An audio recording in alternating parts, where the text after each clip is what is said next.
I want to welcome you to the Engineer Your Success podcast. My name is Dr. James Bryan, and I'm your host for today's show.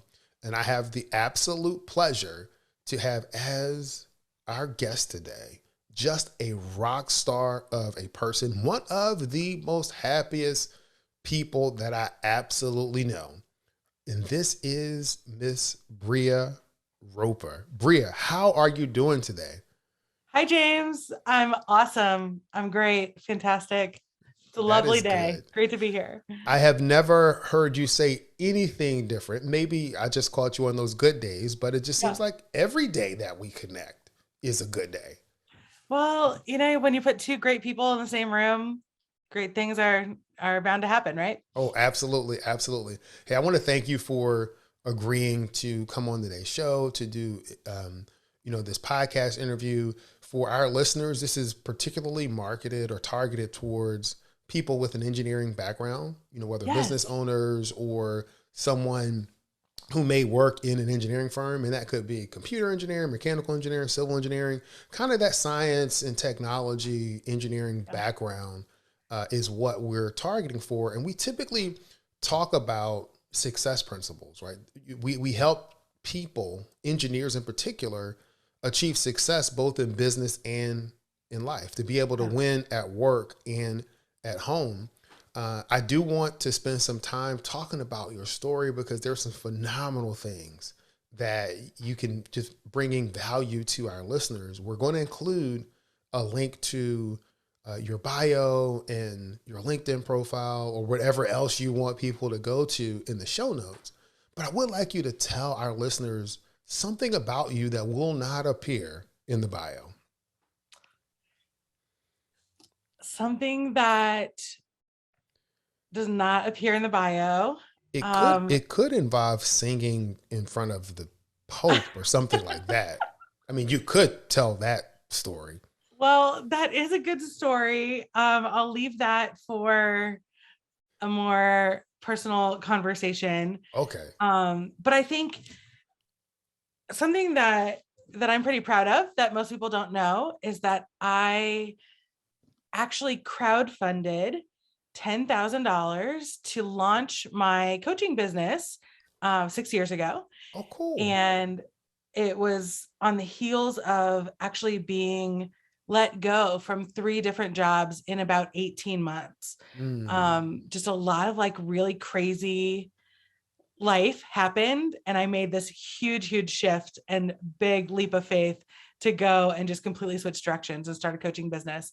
And now here I am, six years later. Six So, years later. So you were let go by 3 companies mhm. and you said, you know what? I'm going to make something happen. I'm going to take agency and control Yep. over my life. It's not going to be dictated by another company or other people. And you decided to launch. Tell us a little bit about your coaching practice. Yeah, thanks. So I focus on strengths focused development, personal development, and professional development. And that's just really a fancy way of saying that I help people to identify their most natural way of being and the way that they are their best every day, the way they can be their best. And the way that I define best is lots of energy, lots of happiness, joy, more enjoyment of what you do, more energy from what you do, being excited to go to work every day, doing what you love, finding things that you enjoy, and performing with excellence. And that's really what I help people to do, is to find work and life that aligns with those things. Oh, that is cool. No, that is absolutely cool. And it's interesting because some people will find success at home and Yes. some people will find success at work. Yes. They don't always figure out that you can have success in both areas, and that Yes. those areas are intertwined more than what we think, because the stuff that happens to you in your personal life will absolutely affect you professionally. And the same thing, if you have a lot of stress or things that are going on in your professional life, it'll bleed into your personal life. So I think the work that you're doing, helping people find that place where they can lean into their strengths, the things that, of I guess who they naturally are, is great.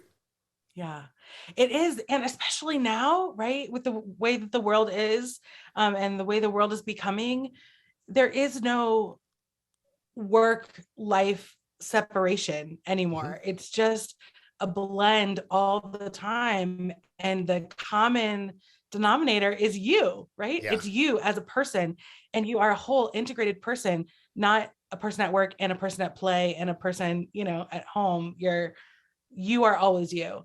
And so no matter what you're doing or how you are, moving throughout the world, it's I believe that you're a person first. Hmm. And if you can really tap into the greatness that lies within you, and the unique greatness that lies within you, then you can apply that to everything, Yeah. everything that comes your way. No, I absolutely agree with you. One of the things that I say on this podcast is that engineers are people too. Come That, on. we're Yes. a person first before an engineer. You Yes. were a person before you went to school and learned how to analyze things, learned how to problem solve. You are a person first. And if you have the ability to feed that person, to strengthen that person, to nurture that person, then those strengths will show up in every area of your life because you show up in every area of your life. That's right. Yes, I'm a longtime listener, James, of your excellent podcast, and I hear it in in so many words almost every episode. So Yeah. I'm really thrilled to be here. Yeah. No, no, thank you. And I'm glad that you're listening. I am glad that you received some value. And again, I'm happy that you decided to come and join us today. And, I typically, with these interviews, talk a little bit about a person's journey. You've kind of covered that. You didn't go into great detail, but hey, you got to let go of 3 companies within a certain amount of time. 6 years Yeah. ago, you launched your coaching practice. You've been building your coaching practice. What Yeah. are some of the success principles that you've been able to uncover as you've been building this practice? Yeah. Well, as a strengths focused professional, I mean, it really comes down to those basic principles of strength. So what that would mean is that differences are not bad. Mm-hmm. Differences can actually be great assets. Um, and to lean into that and see them as positive. Mm-hmm. I think whether that's in yourself, seeing the ways that you're different from other people and learning to accept and appreciate that, and learning how to create a life around that, or a Mm-hmm. work role, or whatever that looks like. But also looking at the differences in other people, right? And the people that are closest to us. The things that frustrate us the most are often the things that are most different from the way Yeah. that we think or the way we feel. Mm-hmm. um, and so just looking at those areas of difference and seeing them as good, as opportunities, as potential for strength, Mm-hmm. and not limiting people because they're different than us. Okay. I think Well, that's, one question that I yeah, have, that's and one. I didn't even get into it, and it's just come up. Why did you choose to become a strengths based coach? There are a lot of different programs, a lot of different Yeah. things that you could have done. Why did you choose that direction? Yeah, well, it goes back to this really low point in my life when I ironically had experienced a lot of success, and worked myself out of a job very quickly because I was so successful that the owner was like, "Thanks so much. We don't need you anymore. Got it from here." Oh, wow. um, but leaving 3 different jobs in 18 months, um, I was it was really hard. I was sure that there was something wrong with me, Mm-hmm. that this kept happening to me, for with no reason, with no explanation, with no, it didn't make any sense. And I was in Dallas at the time. I had just moved there about 3 months prior for a Uh-huh. new job. And I didn't even have furniture yet Oh, because it wow. was all, it was like still on its way. And so Yeah. I was on the floor in my apartment, just in tears. How has this happened again? What is Yeah. wrong with me? And what came to my mind was strengths, the Clifton strengths, or the Strengths Finder assessment, which I had remembered taking many, many moons ago as a college freshman. It was part of our orientation process. Mm-hmm. But I mean, that was a long time ago and I didn't have those results. But I got online and I took it again, and the words that I saw on the paper, the words that I read about me, describing these characteristics and these traits about me, um, just brought me to tears, Oh, wow. because it was mostly things that I had been punished for, disciplined for, told, where I was too much, I was not enough. If that can happen at the same time, um, or it wasn't valued, the things that never really seemed to fit, the things that were misunderstood. Um, all of a sudden, these were on paper, and they were described in a positive lens, Yeah. in a way that described me, that I was good, and that Oh, these things wow. about me were good. And it just really, like, it was so affirming for me, not only in that moment, but so much so that I just said, I need to give this to one other person. Like, if one other person can feel what I'm feeling right now and Mm-hmm. see themselves in such a different way, in a positive way, in a true way of loving yourself the way that God has made you, um, I want to do that. I want to be able to share this with someone. And so I got on Google, Mm-hmm. because that's what millennials do. Yeah. And I got on Google, and I said, is strengths coaching a thing? And there was a LinkedIn article that popped up, and it was the top 10 strengths coaches in America. Oh, wow. And so, of course, I clicked on the article, and then I wanted to see who the number one coach in America was, right? Mm-hmm. So I clicked on number one, and it took me to her profile. And I kid you not, hand like on the Bible, she lived 10 minutes away from me. She Really? went to my No, church. no way. We had mutual friends or mutual connections on LinkedIn. Oh, wow. And her profile on LinkedIn said that she was looking for pro bono work. And so I was like, I just lost my job. Pick me. Oh, wow. So of course, this, to me, I'm like, oh my gosh, this means I'm supposed to be a coach. So I reached out to her, I messaged her on LinkedIn, and I just asked basically for an informational interview, right? Mm-hmm. She invited me over to her home. She poured me a glass of wine. We sat on our couch, and I started to ask questions. And because she's the number one strengths coach in America, Mm-hmm. very quickly, she was like, she realized that I had no idea what, like, strengths was, or coaching was, or anything. Yeah. And she was like, Brea, have you ever been coached? And I was like, no. Well, like, why should that matter? Yeah. And she's like, well, why don't we start there? So she took me to her dining room, pulled open her laptop, like, we mean business now. And she looked at I just had my top 5 Mm-hmm. strengths at the time. There's 34, but the report just gives you your top 5. And even just with those top 5, it was like maybe 10 minutes into the conversation, she was like, this is why this keeps happening to you. This is why. It's because of this, this, and this. And maybe you should think about doing this. And I was like my head was blown. And I was like, this is it. This is what I've been missing. And that's why I started my coaching business, because I So, couldn't sit around, like you said, dependent on other people. I wanted to be in charge. I wanted to go where I wanted to go, when I yeah. wanted to go, and have a lot of creative liability. And being a consultant, being a coach, being a freelancer was the way to do it.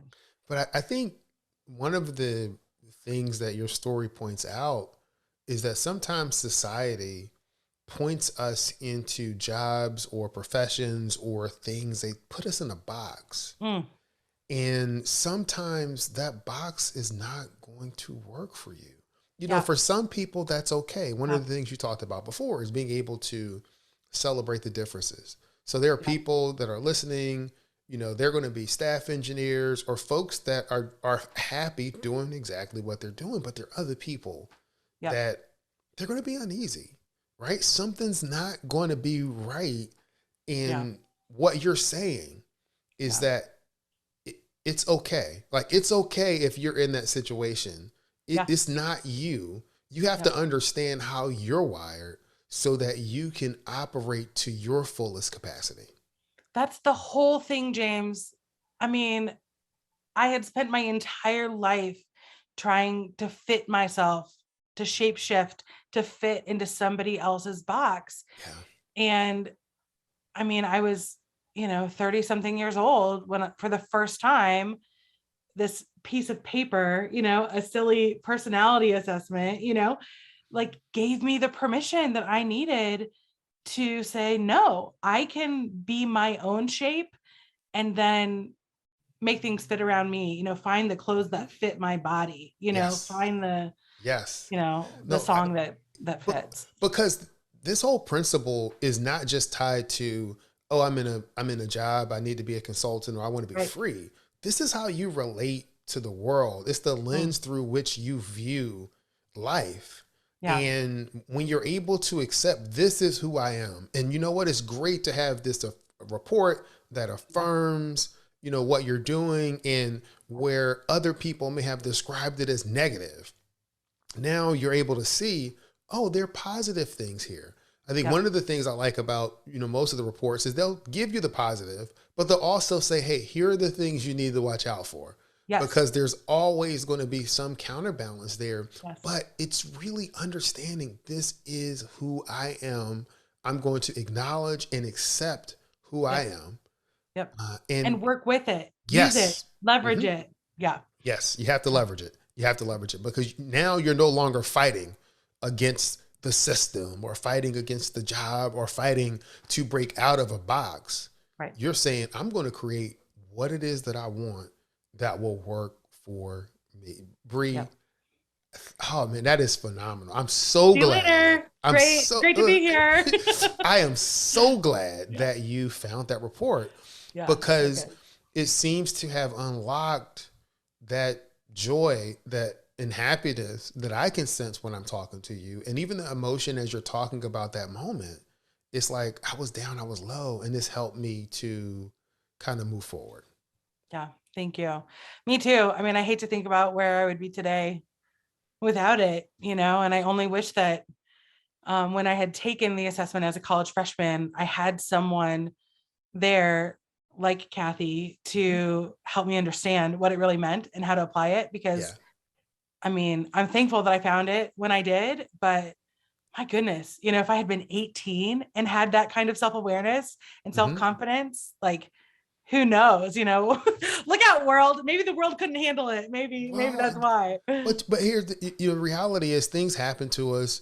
Our Sure. past helped to shape us and turn us into who we are. Yes, And you could have had someone there and you may not have been receptive to that's that true. at that time in life. But Yeah. when you are at that point where you're ready to receive it and it's there, oh man, it's like, you know, giving water to a person in the desert, in a dry land, you're going to lap it up because Mm, that's what you need. It's mm. exactly what you need. So Look that, at you. Love it. no, I Great mean, metaphor. it's really cool. And so you work with Kathy. She kind of walked you through some things, and then eventually you did go down the road of becoming a strengths coach. I did. The reason that I had been experiencing so much change is because Mhm. I'm very attracted to startups and things Oh, just at the beginning of, new things, exciting things with a lot of potential. yes. Um, but working for startups is a very um, unstable, Hmm. environment. And they didn't know what they didn't know, and I didn't know what I didn't know. And so things could just change very quickly. Yeah. And, and And she knew, by looking at my strengths profile, she knew that I couldn't not continue to be in that environment. There's an aspect of that I really makes me come alive, and that I thrive in, and contributions that I can make in that environment that help them be successful. The problem is that I was dependent on them for a paycheck.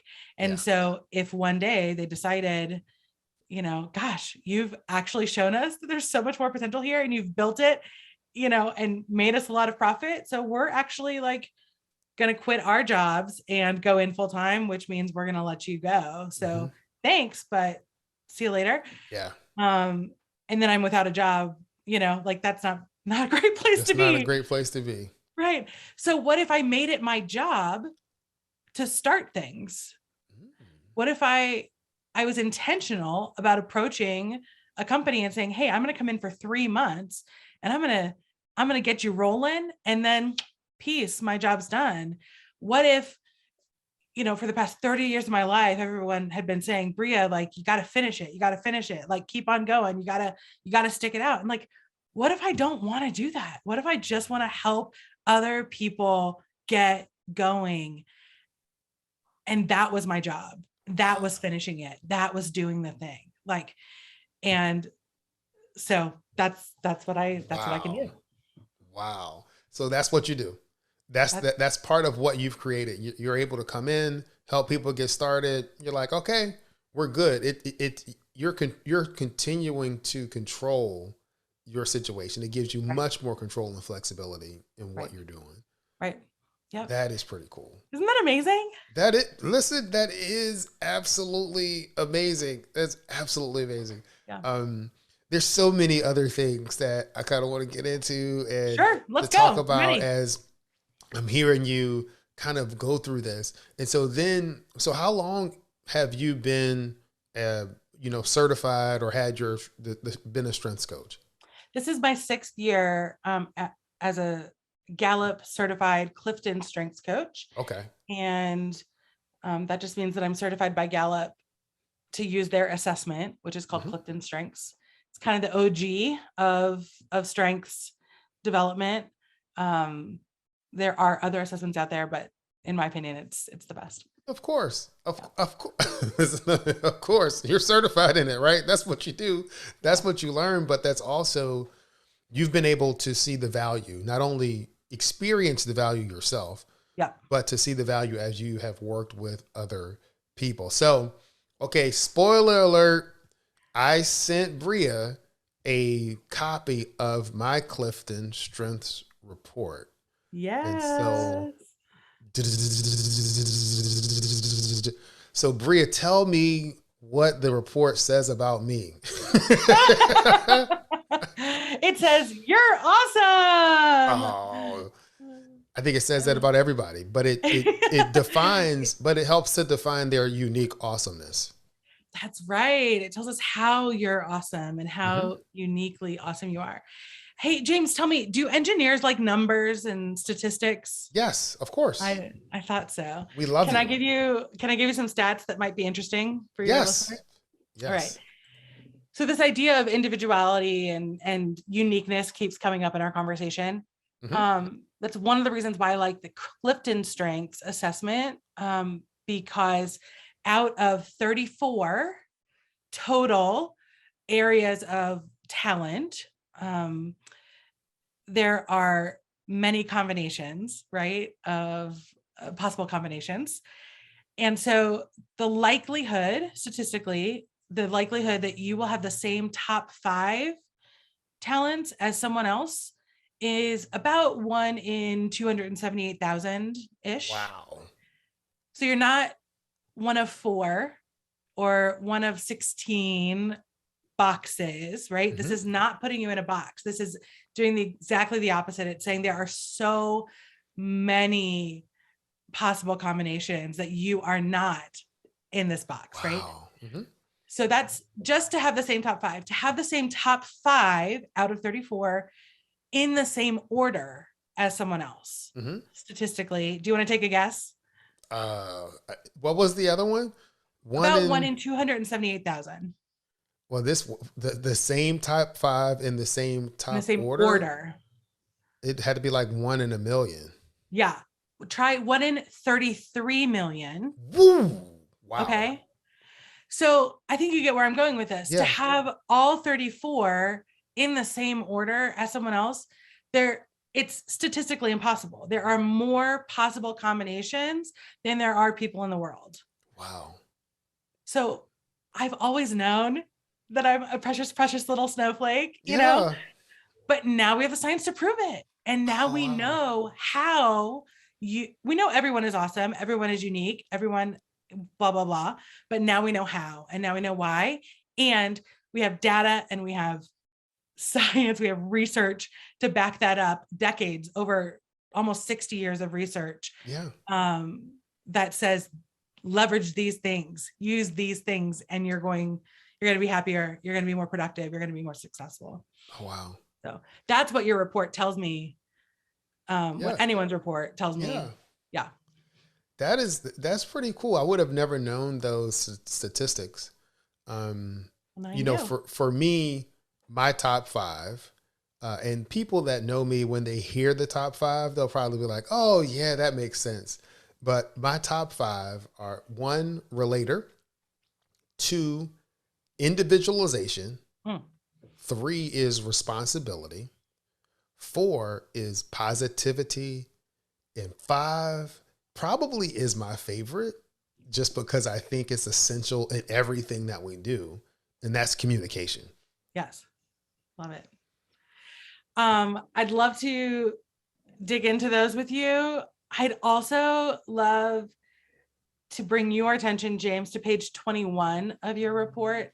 Okay. So for anyone listening, this is not just like a little Facebook quiz. This is a legit, science-backed, research-developed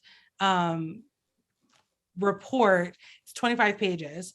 And page 21 is my favorite because at the top, James, you'll see there's a bar graph. Mm-hmm.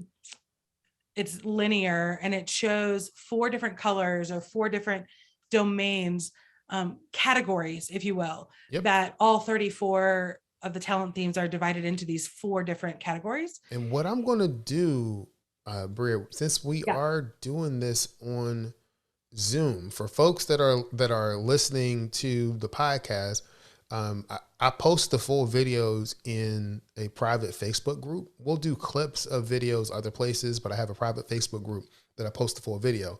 I'm about to share my screen so that Brea can kind of see the screen, and those people that will be looking at the video will be able to see that. So give me a second so I can share the report.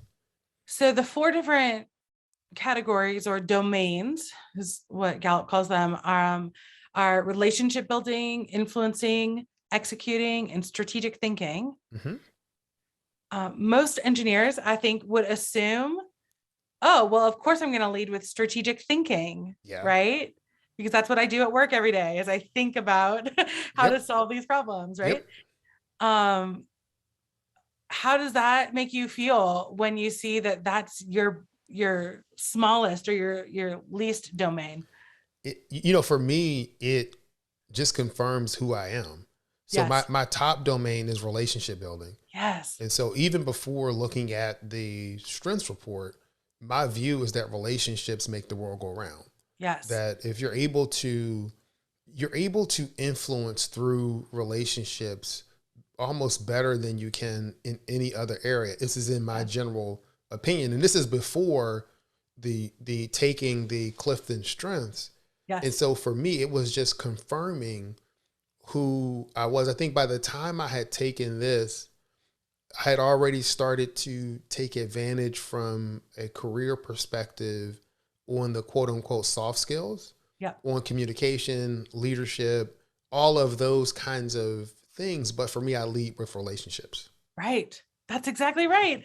And you have that self-awareness, and seeing that on the paper, the paper is literally telling me what you told me earlier.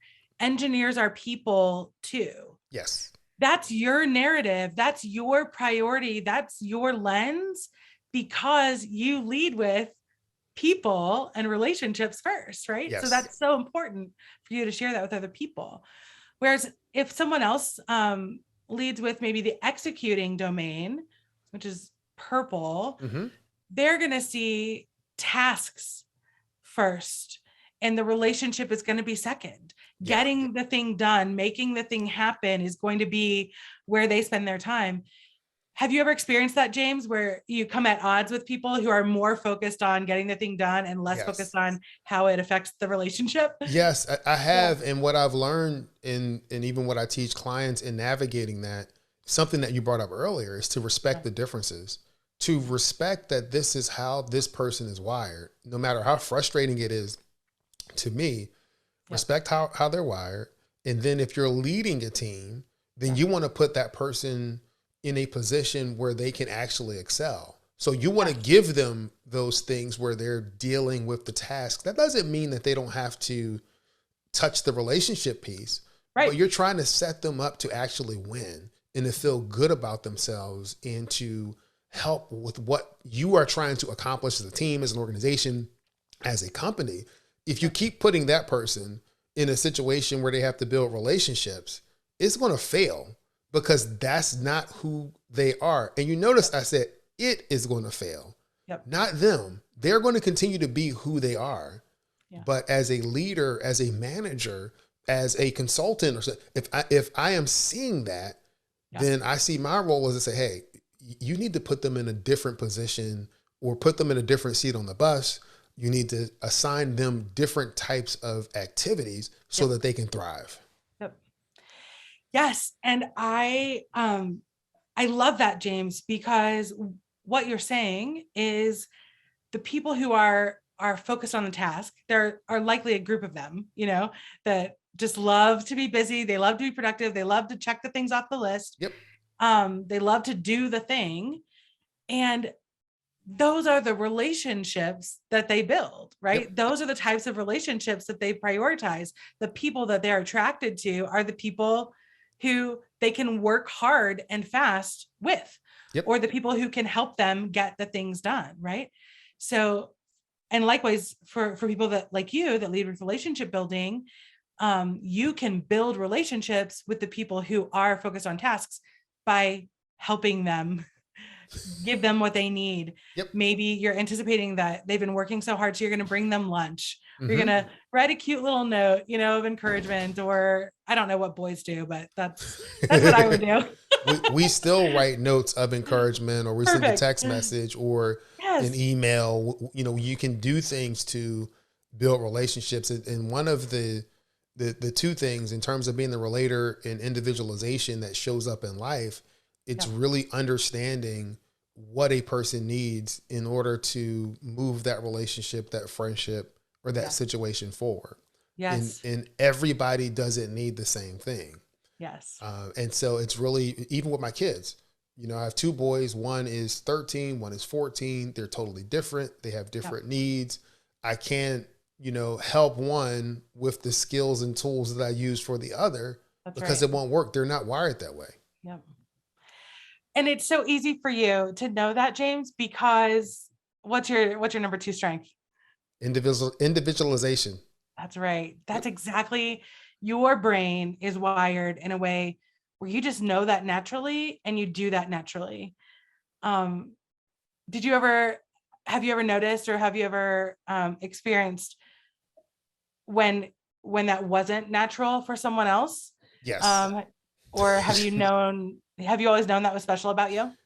I didn't really know it was special about me. It shows up in every area of life.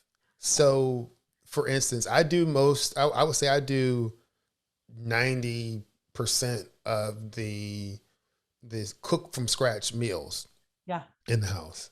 But let's say you're coming over and you like steak, or you like whatever it is you like.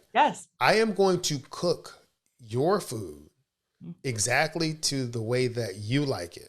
And then I'm going to cook someone else's food exactly to the way that they like it. Now, that really stresses me out. I'm going over here, and I'm going over here. I had to make sure that this is the right temperature, and this is that.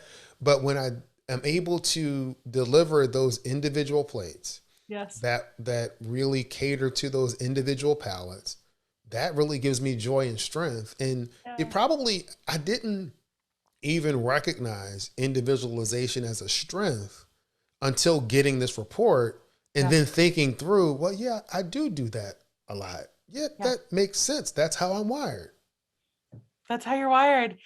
And it's a gift, right? Yes. It builds relationships, because who doesn't want to feel seen or understood or, valued in that way, when I don't have to tell you, how I like things, when you've just noticed that about me.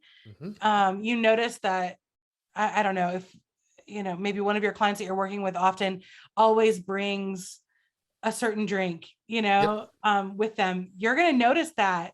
And what if one day they show up and that drink is waiting for them? Yep. You How does got that it. make them feel? That makes them feel like $1,000,000, Yes. and It you did makes that. them feel, and it's also one of the things that we go through in designing a coaching practice, Yes. right? And dealing with clients. So, when people work with me, they're going to get an individualized plan, an Yes. individualized approach, because that's who I am. Now, Yes. we all have templates or things that we're using or systems, but those systems for me to work well, Yep. they have to be catered to that individual. And so I Yes. spent countless hours making sure Yes. that the coaching plans, that the things that we're going through, the task that we're working through, and the approach is Mhm. individually structured for that individual. Yes. A lot of coaches that I coach, or business owners that I coach, if they lead with individualization, they may not understand that what they're offering is so valuable to other Mhm. people, because it's just the way you do things. You can't imagine not Yeah. customizing something for your client. Yeah. Um, and a lot of times people undervalue their areas of talent, whether it's individualization or something else, because it's fun for you. It might be annoying, it might be inconvenient, but you can't imagine not doing it. But I'll tell you So I love what, that. though, Brea, what I've had to learn Yeah. is that from a marketing perspective, you can talk about individualized plans, Yep. but you have to be very clear on the problem that you're solving. And Yes. you may have an individualized approach for each client Mhm. for how you're getting to solve that problem, but you have Yep. to be crystal clear on the problem that you're solving and who you are solving that problem for. You cannot say, "Oh, we're going to, you work with me, then we'll figure out what the issue is and then we'll design the plan." That Yep. doesn't work from a marketing perspective. No, it I had to doesn't. learn that the hard way. I had to learn that the hard way because I lead with individualization is That's one of right. my top fives. That's right. That's right. There's another talent called discipline that um that if anyone's listening and they lead with that talent, they're thinking, "Oh my gosh, that customization sounds exhausting. Why wouldn't you just have, one thing that you just sell the heck out of, and it's the Yeah. same all the time, and it's, you got a system, you got a process." That's discipline. And where does that fall for you, James? Do you see it in the purple? Oh, there it is. Executing.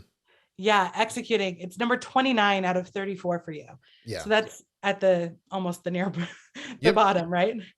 Oh yeah, So right there. when you're scaling your business, it's important to know your talents, to know your natural place where you live, right? Mm-hmm. And to build your business model around that. And if individualization is where you shine, great. Charge more for that.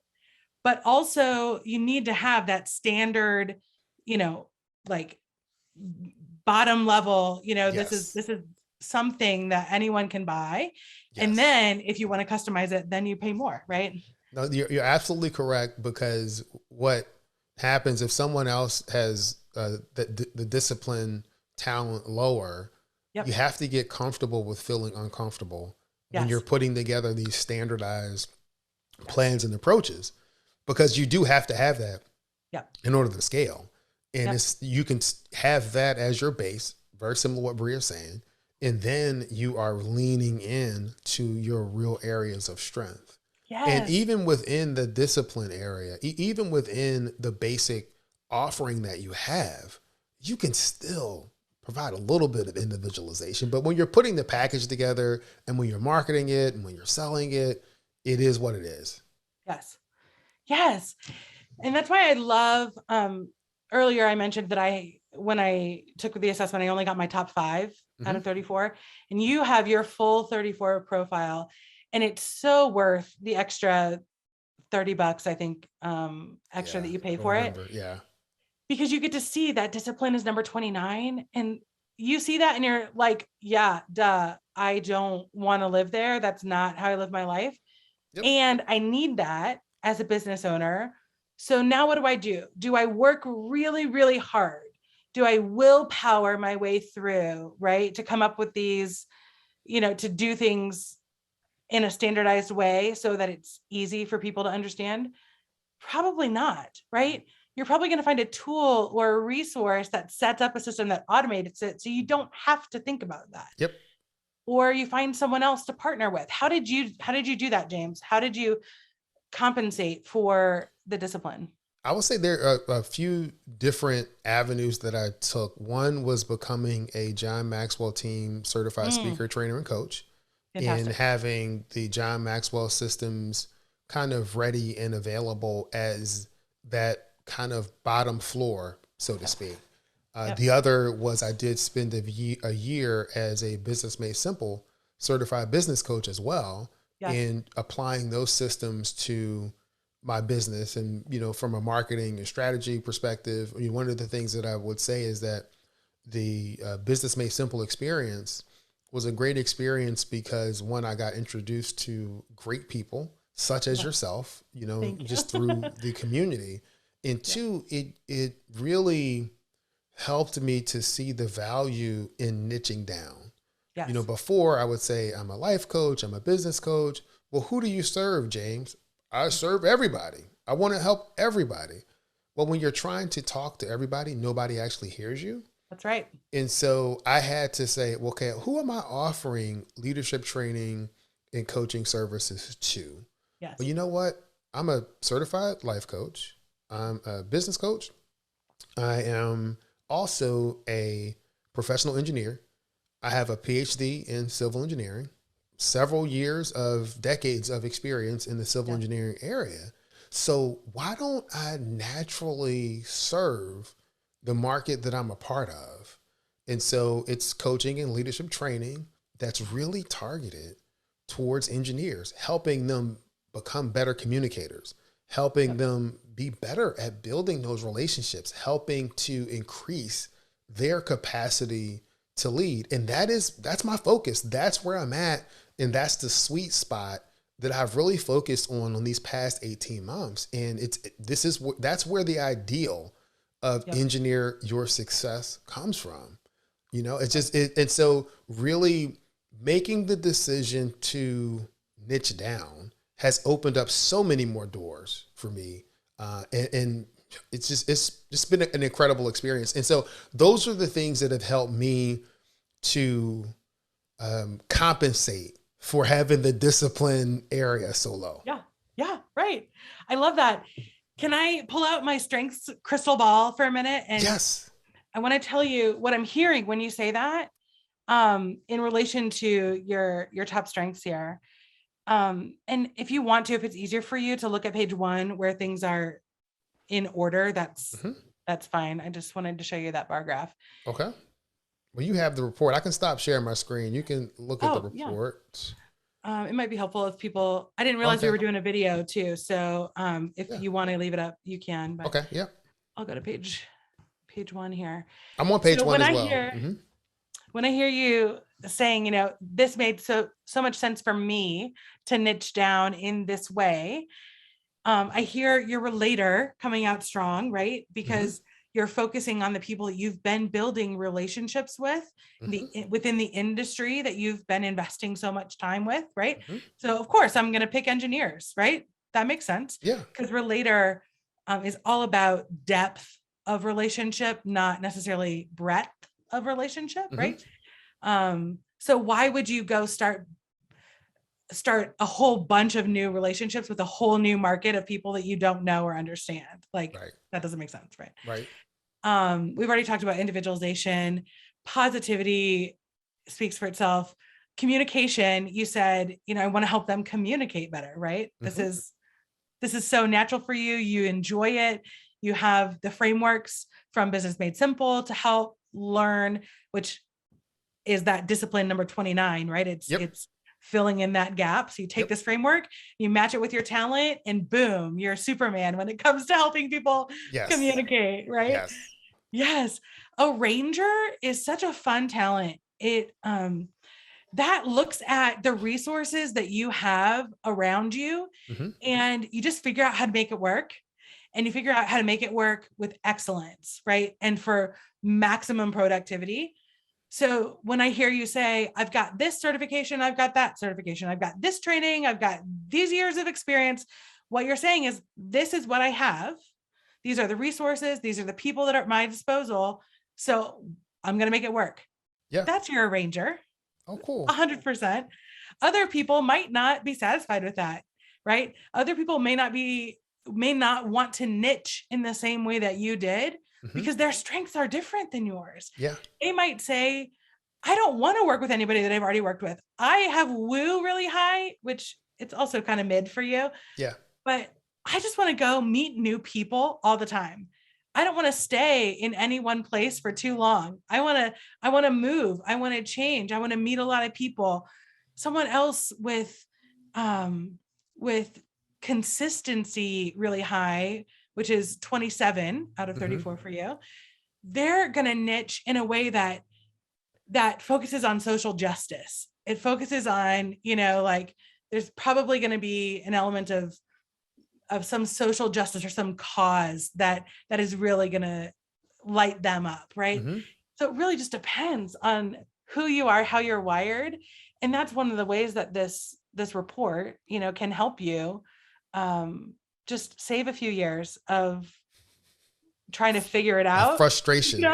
It'll save you a few years of actual frustration, because and maybe a few $1,000s, right? Yeah. Like learning different things or trying different things or whatever. So yeah. Yes.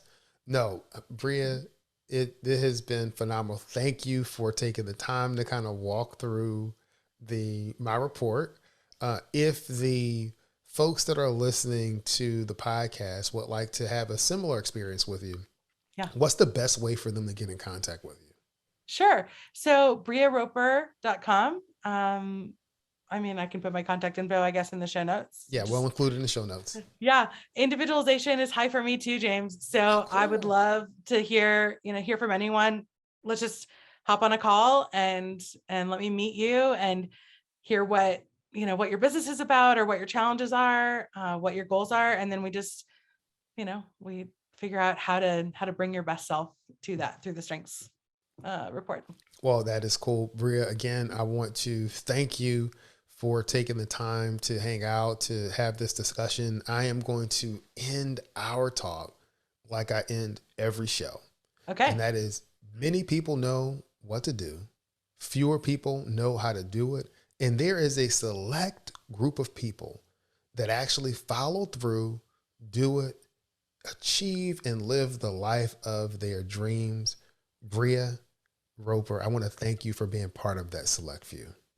Thanks so much for having me, James. Truly, it's a pleasure. You are a delight. Thank you. All righty. Thanks.